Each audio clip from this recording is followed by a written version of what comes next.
Generan zorionak bigarren postua gaurko Zumaiako sarian, egia da, lehenengo garen bila atera zarela, baina imaginatzen den dela kontent izan zarela, bakar batek irabazi duzu, esprinto nahi izan duzu, eta sprint zain izan da, beroriko nahiko handi egon direlako. Valorazioa? Bai, eskerrik asko. Bueno, ekipok talde lan hona indo, bukaeran ondo utziate eta pena bat ez dutela euki hankaik rematatzeko. Eta, bueno, espero eroitakok mina hondik ezartzea eta danak ondotea. Ekipoak lan hona indoia da, egun osoan kontrolatzen egon zareten, ez da emeretzeko eskapada horrek agian 2 minutukin, 30 kilometroren faltan beldurra ematen zuen.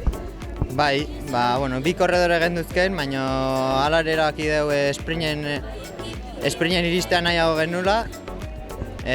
Tiratzen da ibiliga eta fuga bukaeran harrapau dugu, eta bukaeran Jaimek arki utzi dit, baina ez dut hankaik euki eta ni baina fuertegoa izan da eta hoxe.